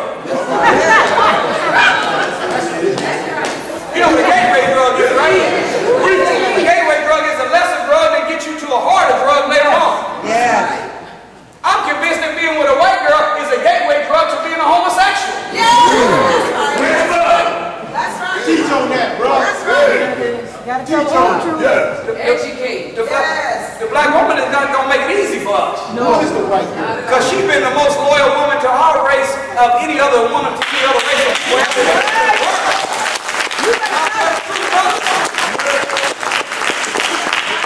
It was a black woman that bailed you out. Come on now. It was a black woman that put money on your books. Come on now. It was a black woman that birthed you into the world. It was a black woman that changed your diaper. It was a black woman that taught you how to ride your bike. It was a black woman that fed you and clothed you and sheltered you. Is this the truth? Anything that's ever happened has always been a mother, a grandmother, an auntie, or a black woman there that's been struggling for us for the last 400 years. Yes. That no matter how bad we treated her, she stayed loyal to us. Yes. Hell, if anybody got the right to go and jump to the other side, it would be her. After all, we've been the one messing them up, but they haven't been messing us up. So even if you don't think about Samson and Delilah, which is the good story to study, think about your mom. Think about your grandmama and find you a good black woman. And be a good black man to that good black woman. Yes. Is that all right, y'all?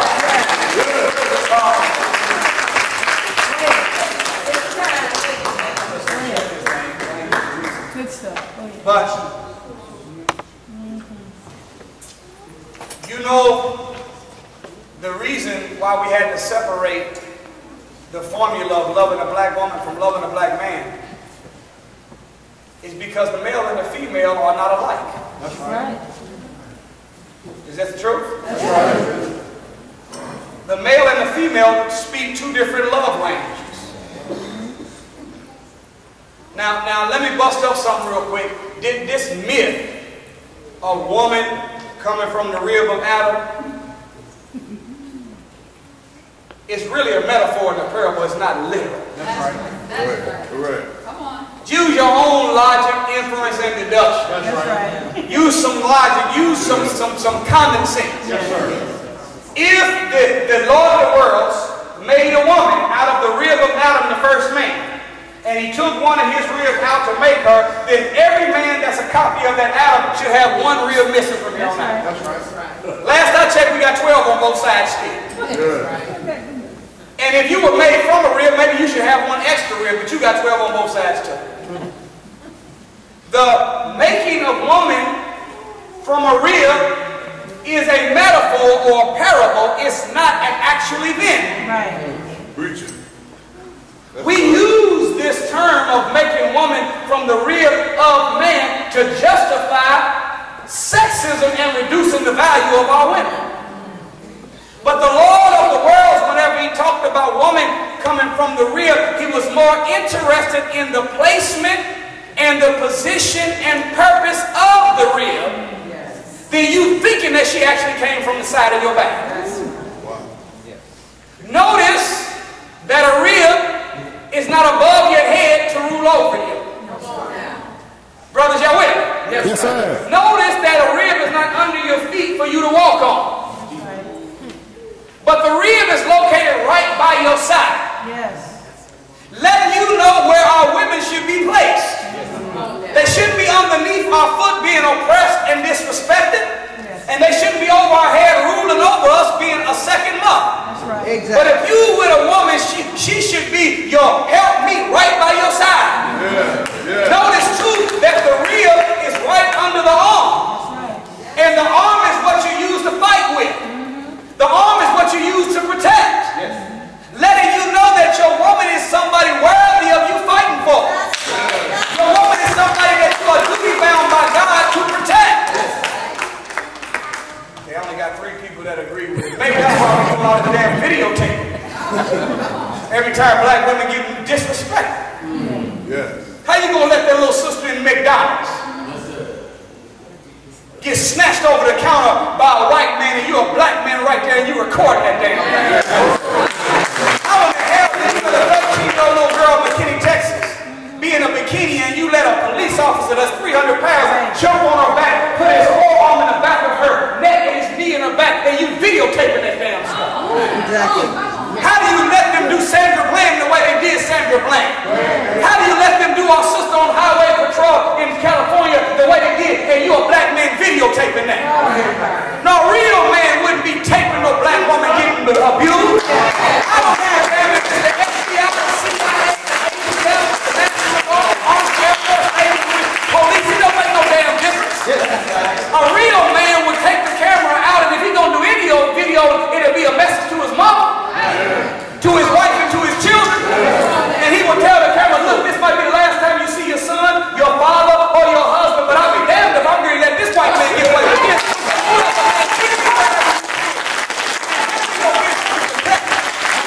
That black woman, she's under your arm. She's a rib. Are y'all okay with this, brother? Yes, sir. Now, some of the brothers didn't clap, but that means that you just ain't cut out like that. If you ain't sold your material, don't worry about it. You're going to have to be one soon. That's right. That's right. Yeah. The black woman is worthy of fighting for. The black woman is worthy of dying for. And damn it, if she's worthy of dying for, she damn sure worthy of killing for. Why do you care? They might lock me up. Hell, you're in jail already. Yes. Well, what if I get killed in the process? So what? You'll be a legend. Your name will be written down in history.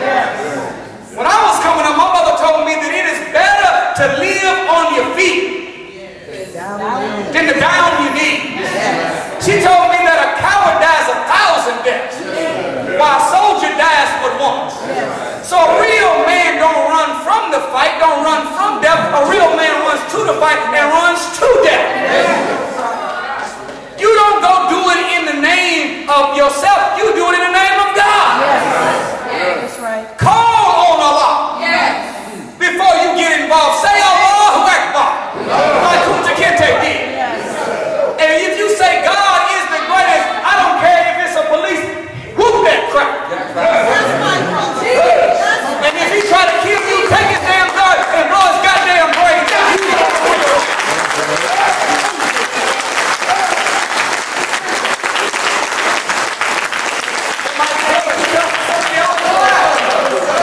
It's fine. I mean, there's those that understand what I'm saying, and there's those of you that are still quantified. So just readjust your skirt. Readjust your skirt. And go back to being wherever you were. Okay, all right, let's go back to the love. Yes, sir. Educate. Y'all all right? Yes, sir. Great teaching, brother. Yes. There's a Bible verse in Ephesians 5:33. Have you noticed that sometimes that you only see what you're looking for? Have you noticed that whenever you get a car, as soon as you get the car, before you got it, you never seen none of them? That's right. And when you get yours, you're like, boy, this one here, this blue one right here. Don't nobody have this blue one with the sunroof like this. 2 days later, you see the 65 on it. You only perceive what you possess. You only can see what you're looking for. I remember one time, I've seen this verse, but I've never seen it like this until my teacher, the Honorable Minister Louis Farrakhan, broke it down as a formula on how to love a black woman and how to love a black man. I remember I was talking to my grandfather, who was a deacon of a church, an associate pastor, and has been one for probably 50 or 60 years. And we were talking about how Christmas is not a celebration of Jesus, but a celebration of Nimrod, who was the wickedest man that ever lived. And that it's a promotion of paganism and white supremacy, not the love of Jesus.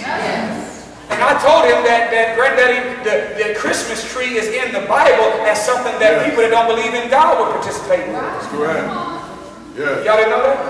Yes. That's why if you take the word Santa Claus and you move the N in Santa to the N, Santa becomes Satan.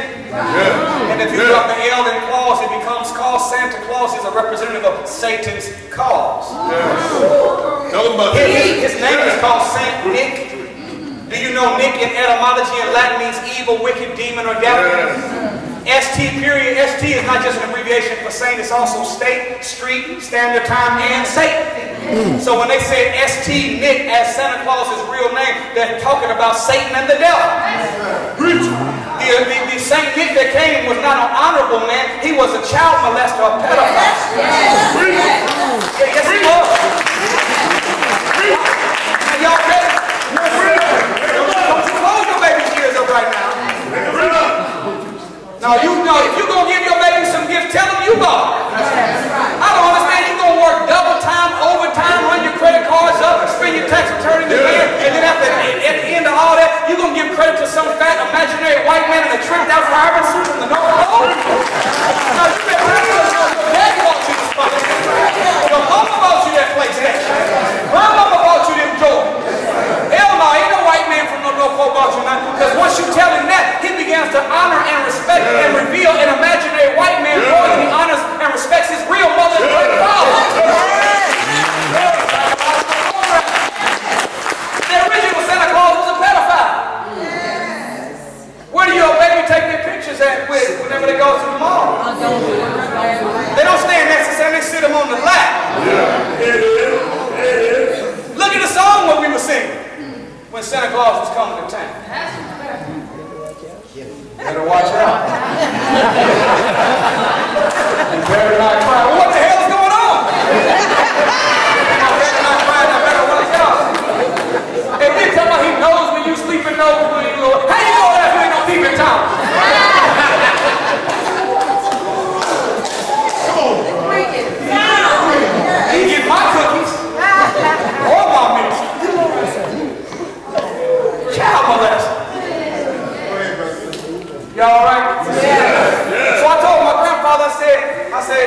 said, they didn't know, no, there's no Christmas tree in the Bible. I said, yes, it is, and it's considered to be pagans that was believing it. He said, she said, look, son, I've read the Bible from cover to cover at least 40 times. I said, well, Granddaddy, you only see what you're looking for. I said, let me show you something, Jeremiah 10. Yes, sir. Check it out. It said, be not dismayed by the signs of the heavens, for the heathens are dismayed at them. Do you know what the signs of the heavens are?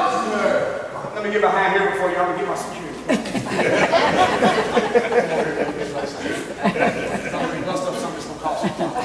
The signs of the heaven is your zodiacs. Did you hear me? Come on. Talking about I'm a Scorpio.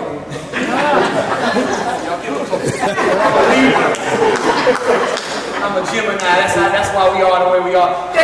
First of all, the white man that messed the whole clock up, you don't even know what day it really is. Yeah, we don't know what month it really is, ladies. We don't know what month it really is. Did you know that there are 23 hours, 56 minutes, and 46 seconds in every day? But every day we celebrate 24 hours. So every day we're 3 minutes and 14 seconds into tomorrow, still calling it today.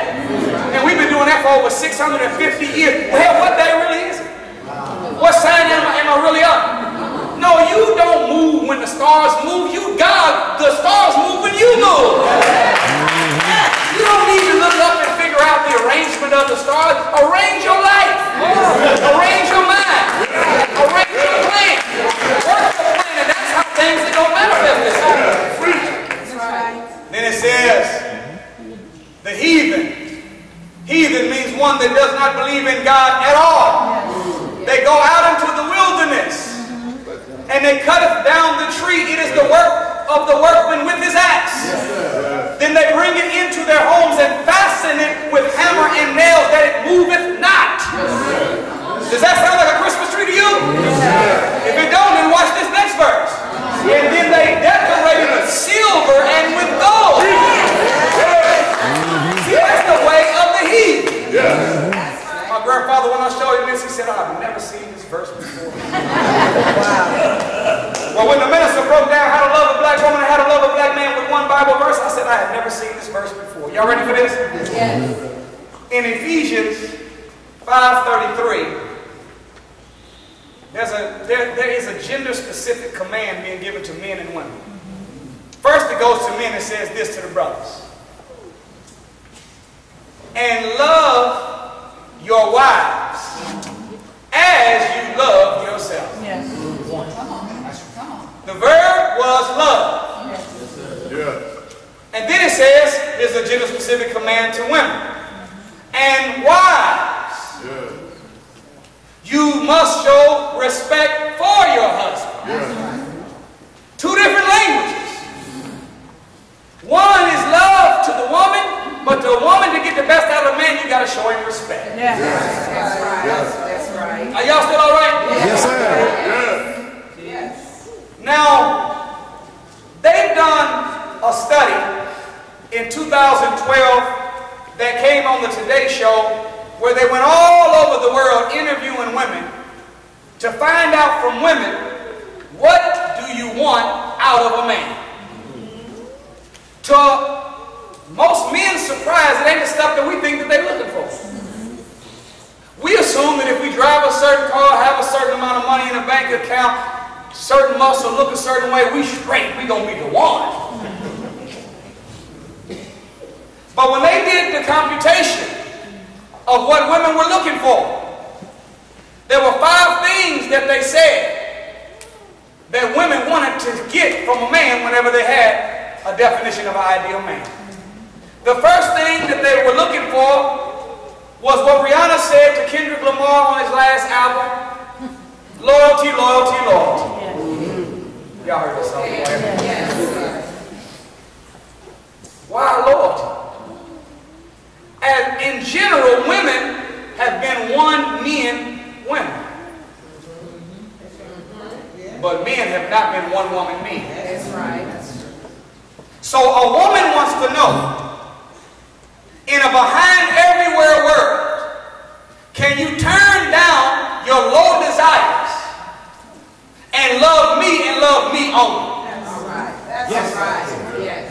I'm trying to help you out now, y'all. Now look, this is Ricochet Effect time now. Maybe y'all don't mind him. Maybe y'all don't mind him cheating on you all the time. Maybe you want to have to always look through his phone and check. Maybe you don't care.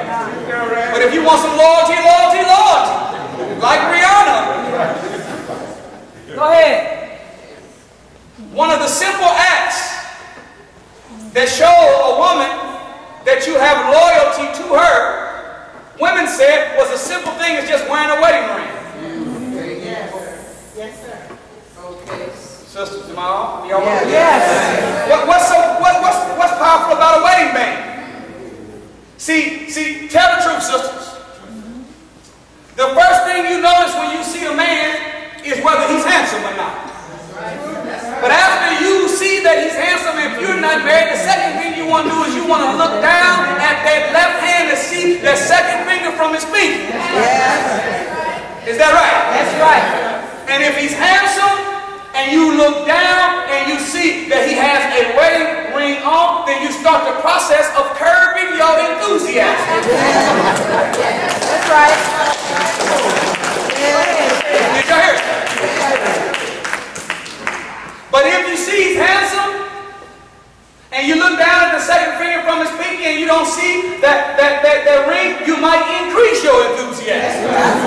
And when the enthusiasm is increased by the Spirit, you might say something, do something. Next thing you know, you understand what I'm saying? Yes, yes. Not only is the ring an advertisement to another woman that you're already taking, but it's also a reminder to yourself that you are already taken. That's right. That's right. You'll keep going. That's all right. That's all right. Leo has a song now called Good Man. In the song, he keeps on repeating, he said, I do everything with my left hand. Because Neo letting you know, look, I'm telling you, I know I'm going to have a struggle out here. I know for sure that it's going to be rough for me and that women is always going to be coming after me. But if I do everything with my left hand, then I'm always keeping my ring in front of everybody else and I'm always keeping it in front of myself too. That's just fine. Y'all all right? Second thing that they said that women were looking for is they were looking for a man that would love them. Yes. Are y'all all right? All right. Go ahead. Yes. Now, love of a woman starts off simply by, believe it or not, saying I love you sometimes. Yes. Yes, sir. Okay, brothers, I'm going to give y'all a tip. Come on, I wish the sister wasn't here. If y'all was here yesterday, I should have told y'all yesterday. Brothers, there's 3 phrases that you can use that will put an instantaneous smile on a black woman's face. Go ahead. Yeah. Number 1, I love you. Yes. Number 2, I miss you. Yes. Oh, hold on, watch it. Number 3, you are beautiful.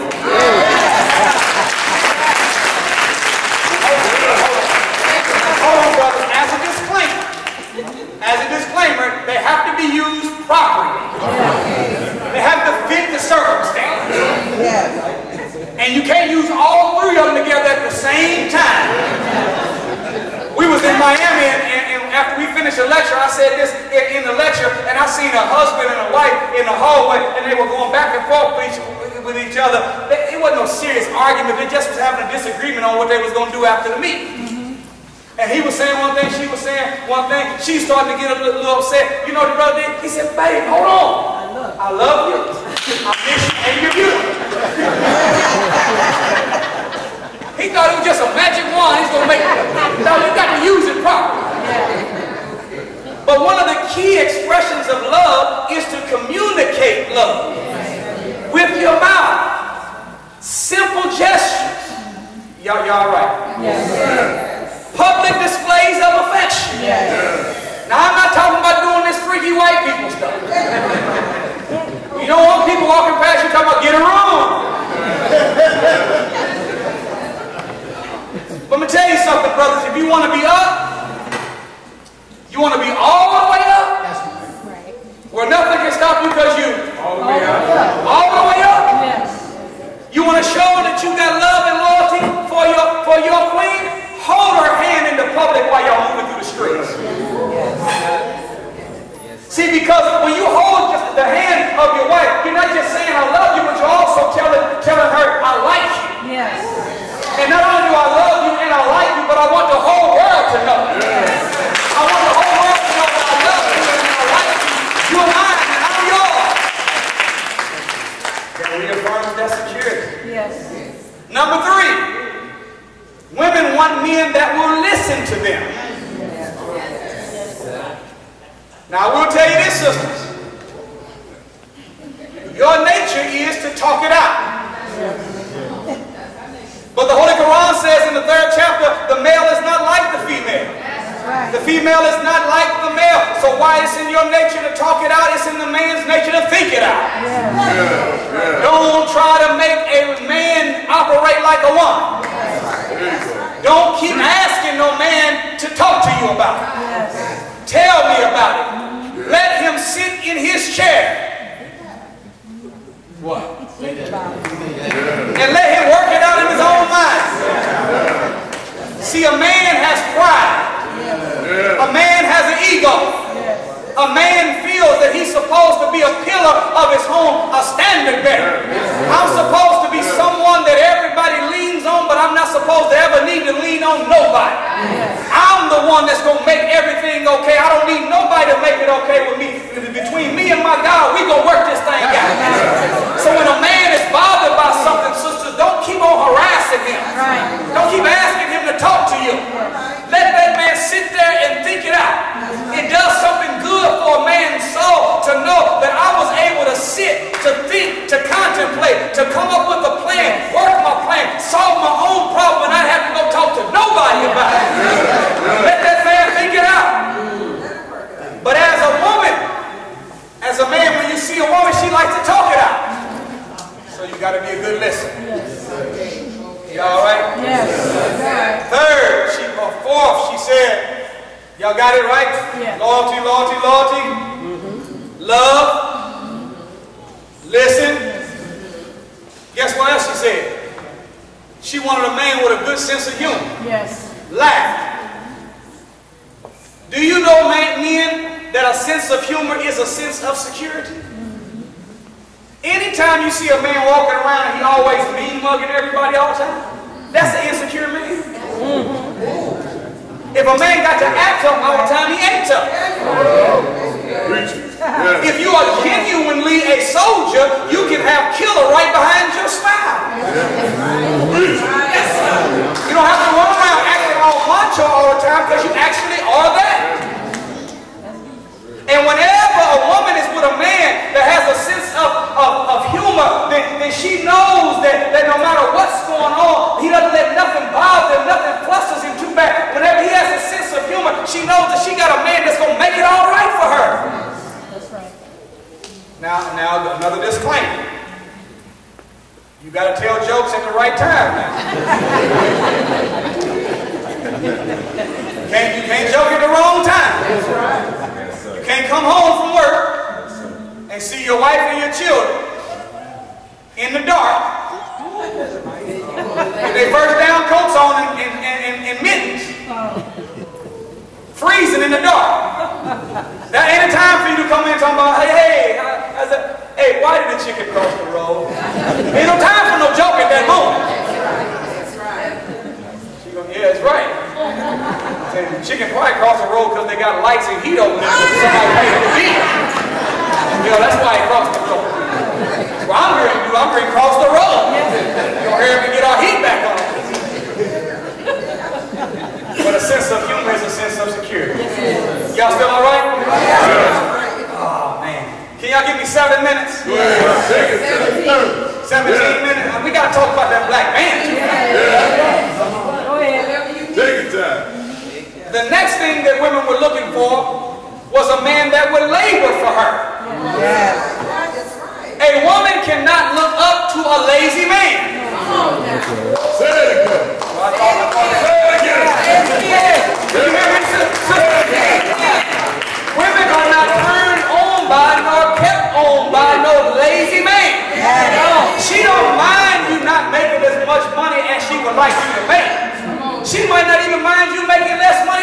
she makes. That's right. But at the end of the day, she want to know that she's with a man that's willing to wake up early and go to bed late and work hard. See, as a man, you got to be a hunter.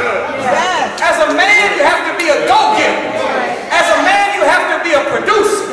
As a man, you have to be someone that's a worker and a producer. You got to go out in the field and try to make something happen. That's right. That's right. Make something happen. As long as she sees you working hard, she will always honor you. Yes. And always respect you. Yes. That's right. Because we do live in a world that's diametrically opposed to black people's rise in general, but the black man in specific. Yes. That's right. Make no mistake about it, whenever the white men like telling black women yes and like telling black men no. That's right. So they'll give you the job but won't give your husband the job. That's right. That's right. They'll let him get the loan, you get the loan, but won't let him get the loan. Why? Because the goal of the devil is to turn the world upside down and inside out. And if the man is born to be maintainer, protector, and provider, he can't do his job if he don't make the resources to do his job. So if I want to turn you upside down and inside out, I give you the education, I give you the position, I give you the employment, and I give you the loan. That puts you on top and him on the bottom. But if you got a man that's working hard, you should honor that black man. Love that black man. Salute that black man. A hard-working man. That's right. Can't be lazy. That's right. Can't be lazy, though. Can't be lazy. We at home playing video games all day. All right. That's right. That's right. How about how it's work? No. Let me tell you something. If you're a hard-working black man, the last thing that a black man wants to come home to after having to fight in this world is have to go around two with his own woman.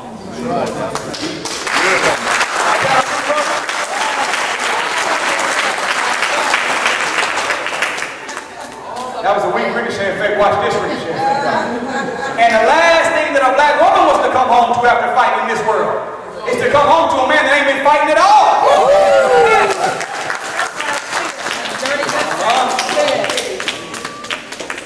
Tell the whole truth. It's a team. Yes. It's a team.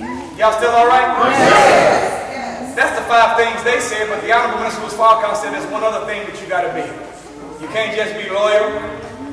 You can't just love. You can't just listen. You can't just laugh. You can't just labor. You also got to be a learned black man. An ignorant man cannot maintain a good woman. Y'all all right? That's right. Last but not least, how do you show respect as women for a man to get the best out of him? We were in Kentucky and we were doing a question and answer session and somebody said, well, if the man needs respect and the woman needs love, then why did Aretha Franklin sing the song? Y'all know where I'm going, right? R-E-S-P-E-C-T. Find out what it means to be. I said this is true. She did sing that song, but she sang it in 1967. But originally it was sang by Otis Redding in 1965. And when I interviewed Otis Redding about the song that he wrote called R-E-S-P-E-C-T, guess what he said? He said that was a conversation that I was having with my own wife. So the original song of asking for respect was not a woman talking to a man, it was a man talking to a woman. Had Aretha Franklin made her own song, she would have said L-O-V-E. Find out what it means to be socket to be socket. Y'all understand? Yeah, I hear you. Her song would have been about love, but his is about respect. Yes. Do women need respect? Yes. Do men need love? Yes. But love to a woman is water. And respect is food. But respect to a man is water, while love is food. Wow. You need water more than you need food. Yes. A man needs respect more than he need love, and a woman needs love more than she needs respect. That's right. You need them both, but you need one more than the other. Yes. Does this make sense? Yes, sir. So what we've done, real quick, to wrap this up, we've taken respect and we converted respect into an acronym. Does anybody know what an acronym is, right? Well, acronym is whenever you have a word and every letter in the word represents another word. Like CIA is an acronym. It stands for the Cocaine Import Agency.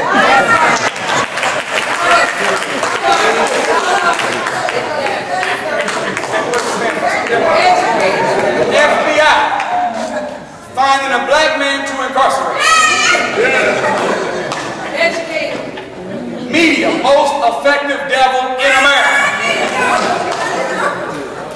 You got a job, you know what that is? Just over broke. All right. Huh?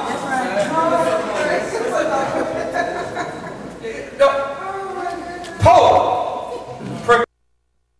Based off of how other people see you. But self-worth is what you think about yourself based off of what God said about you and what you see in your own mirror. You want your baby to have self-worth, not self-esteem. But in this context, esteem is to show respect for your man in front of people that he respects. So when you esteem him, not only do you honor him and recognize him and respect him in private quarters, but even whenever you're out in the public, when he's around people that he respects, you brag about how good your man is in front of him and people that he respects. That's esteem. Yes.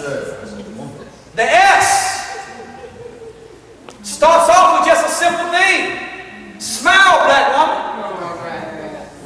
Do you know that the smile of a woman in a man's life sometimes is a curved line that can straighten everything out for that man? Yes. Am I telling the truth, brothers? And I'm going to say this, brothers. You can see and measure the weight and greatness of a man by the size of the smile that the woman next to him has. Great men always have happy women. You all right? Yes, sir. So whenever you operate as a woman that offers him that first S, a smile, then he knows that he's doing what he needs to be doing to be considered a respectful, good, and on the way to being a great man. That's what your smile says. Second, bless that man with your sight. Or with his sight being able to see you look good. You got to stay looking good, sister. Did you hear me? Yes. It should not be a rule that whenever you get married, everybody just falls apart. Yes. Go ahead, tell it. Full truth. The man falls apart, the woman falls apart. No, as a woman, you got to bless his sight with keeping yourself up. Keep yourself beautiful. Now, can I tell you something the Honorable Elijah said? He said the beauty of a woman can be found in her weight. You did hear me? Yes. He said, for every 1 pound you are overweight, you rob yourself of a % of beauty appearance. Now I'm looking and I'm seeing sisters here that may be overweight and you already still beautiful. Right. So if you're beautiful and you're 30 pounds overweight, you knock that off, you got 30% more beauty hiding inside of you. Right. So if you already fine and 30 pounds overweight, when you lose that 30 pounds, you're going to be super fine. Right. Hey, get yourself together, sister. Y'all all right? Yeah. It's not good for you to look good when you're out in the world and then look broke down whenever you're at home with your man. That's right. Now, I'm not saying that you got to put on no gown every time you come home. I'm not saying you got to have your eyelashes on. See what I'm doing? Yeah, go ahead. I did a wedding the other day and I didn't even know who the bride was. I was standing down there with the groom and she was on her way down the aisle. I said, hey, is that her? Yeah. Her eyelashes were so long that every time she blinked, my Quran flipped pages.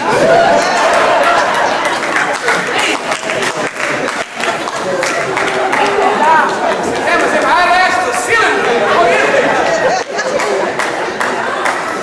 When she pulled up her thing, before the wedding day, she was a Wakanda warrior.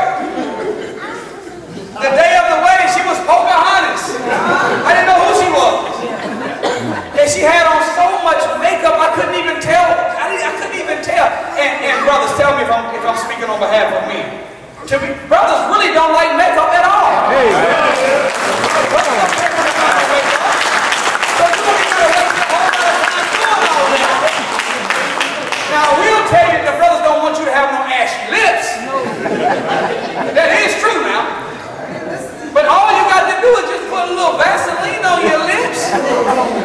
and smile, we good. So I'm saying, sisters, bless that man's sight with the way you carry yourself whenever he comes home. You don't have to put on no gown and get all dressed up and made up, but present yourself in a way where you are cute but comfortable. Yes. You understand what I'm saying? Yes. The next letter, R-E-S-P. Show that man that he's powerful. Yes. Every chance you get to see him do something that takes mental, emotional, or physical strength, let him know that you see it. Are y'all right? Yes, sir. Do you know some of the worst advertisement for the institution of marriage is married couples? Yes. Do your own poll next time you go to a restaurant. I want you to find a couple that's giggling and laughing and tapping on each other and smiling and having a good time, and go over there and ask, excuse me, are you all married? No, man, no, we're not married. Then I want you to find another couple. Mean, straight face, got their face all the thing, eating appetizers, drinking, never laughing, never looking at each other, and ask, excuse me, question, are you all married? Yes. 27 years. It's like 27 years. Something wrong with you. Listen to me. If you're married and if you're not having fun, you're doing it wrong. Right. You're supposed to, your mate is supposed to be your friend. Y'all supposed to have fun with each other. Yes. Y'all right? Yes, sir. Show that man he's powerful every time he does something. That's right. Take something or deals with something in his mind. Let him know that you see it. That's right. Next is what? Another E. That E stands for the way he eats. Have you ever heard the saying that the best way to a man's heart is? It shouldn't be like that, but it is. The Honorable Minister Louis Farrakhan said that a woman that is a wife should not just be a cook or even a chef, but a real wife is a food scientist. That means as a food scientist, you treat your kitchen like a laboratory. And you treat your man like your patient. And what you do is you assess your man's life.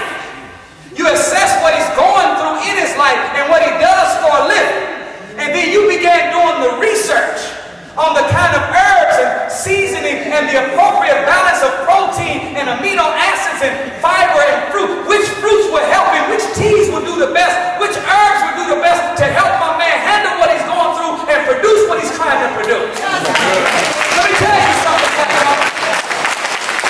whenever you get into that kitchen and you got that pot and you putting in there all of the ingredients that you as a food scientist have found to ease that man's mind and to make him strong and have the adequate raw material in his body he needs to wake up in the morning to conquer the world, and you stirring the most important ingredient which you cannot get from the store. You got to get it from your heart and your mind, and that's the love you have for that man. When you start throwing them seasoning, those spices, the proper protein, amino acids, carbohydrates, and your love, you're going to make that man at 6 p.m. on Wednesday so inspired by the food you fed him that he'll wake up early ready to go out there and build a legacy for you and your children. Yeah. How he eats. Next, C. We only got 2 left. Y'all still all right? Yes, sir. The C stands for compassion. Men are more sensitive than we act like we are. Come on. We do need compassion. Yes. He said, we know. Now, I want to say this. It's got to be balanced out now. There's a verse in the Quran that Allah is talking to brothers, and he says this: your wives are not to you as your mothers. Okay. Did y'all hear that? That means she ain't supposed to take care of you. That means that you're not supposed to have to lean on her every time you got a problem. Yes. But on the flip side of that, if the Quran talking to the man says, your wives to you, brothers, are not as your mothers, guess what that also means for you, woman? As a woman, then your husbands are not to you as your sons. So don't look at a man and take care of a man the way you take care of a boy. Taking care of a man ain't the same formula as taking care of a boy. So you make sure that when you give him compassion, it's within balance. Last but not least, the T stands for train. Train your children to love their father. Yes.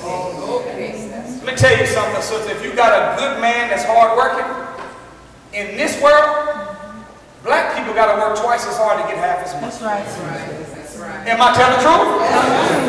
In the world we live in, when you're a black man moving in this world, our going out to make money is not economics, it's warfare. Yes, it is. We're going to get damaged, we're going to get contusions and abrasions, lacerations, we're going to get injured out there on the battlefield. Yes. When you got a man that has to work twice as hard to get half as much, then the child sometimes could think that the father don't really love him like he really does. Because whether we know it or not, children do not spell love L-O-V-E. Children spell love T-I-M-E. Yes.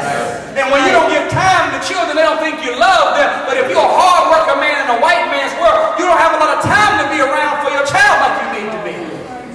So your job as the mother is to let them know, look, your daddy is not absent because he don't love you. Your daddy is absent because he does love you. Yes. He's out there working hard. The reason why we got everything, the reason why we got a house to live in, the reason why you got a refrigerator, the reason why you got a bed, the reason why you got food sold is because you got a father that shows you he loves you by how hard he works for you. Right. So don't you ever let him missing a basketball game or throwing a frisbee with you in the backyard stop you from honoring your father. Yes. Train your children that every time they hear them keys jingle, when daddy's coming home, Yes. you train them children to run to the door and jump into their father's arms. Let me tell you something. There ain't nothing to make a man feel better. I don't care how tired he is than to have a daughter on the leg and a son on his shoulder. Yes. Hugging and kissing and talking about, we miss you, daddy. We love you, daddy. That does something for a man. And if you train your children to run to that door when them keys jingle, he got a daughter on one leg. He got a son on his neck, telling them they love him and that they miss him. And then he looks over the shoulders of his son and he smells in the background the aroma of fresh baked bread and bean soup, a good meal, looks around, the house is clean, and then you come in the corner and you cute and comfortable.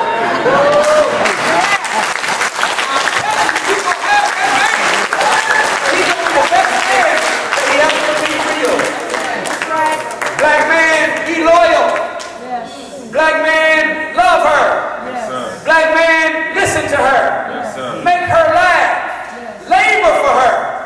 Be a learned black man. Yes, sir. Black woman, respect that man. Yes. Treat that man with honor. Yes. And if both of us do this, we ain't gonna have a 75% divorce rate in the black community no more. That's right. Every home in the black community will become that spiritual recharge center that it used to be.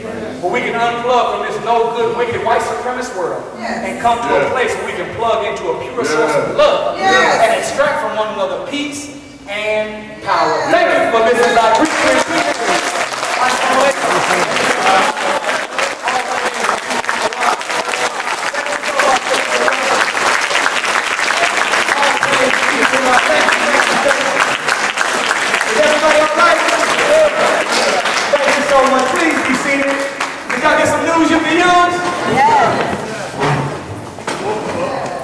Thank you so much, Savannah, for blessing us with your presence.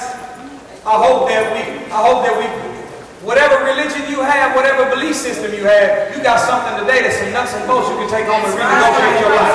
Thank you. If you have, I hope that we, whatever religion you have, whatever belief system you have, you got something today that's some nuts and bolts you can take home and renegotiate your life.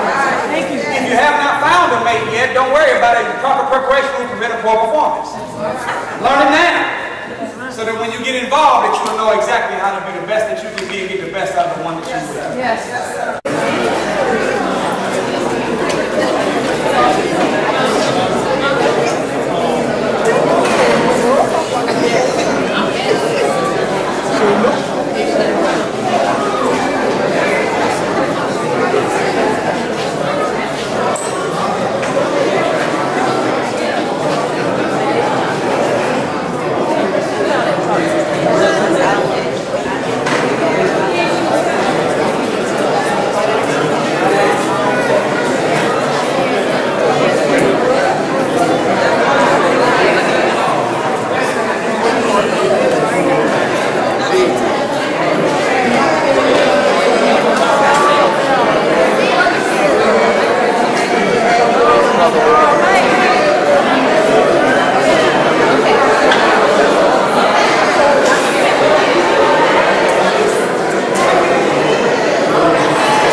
my little shit out the brother?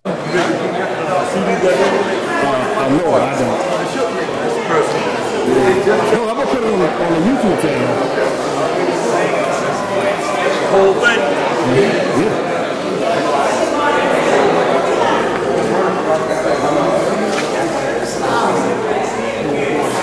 What's my message?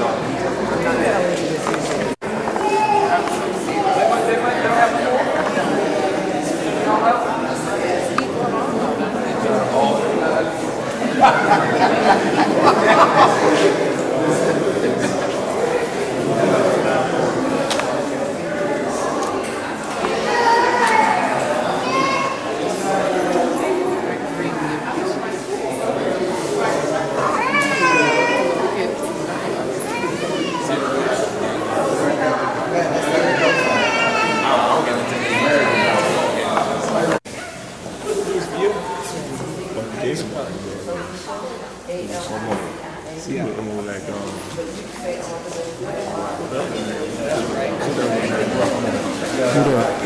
like,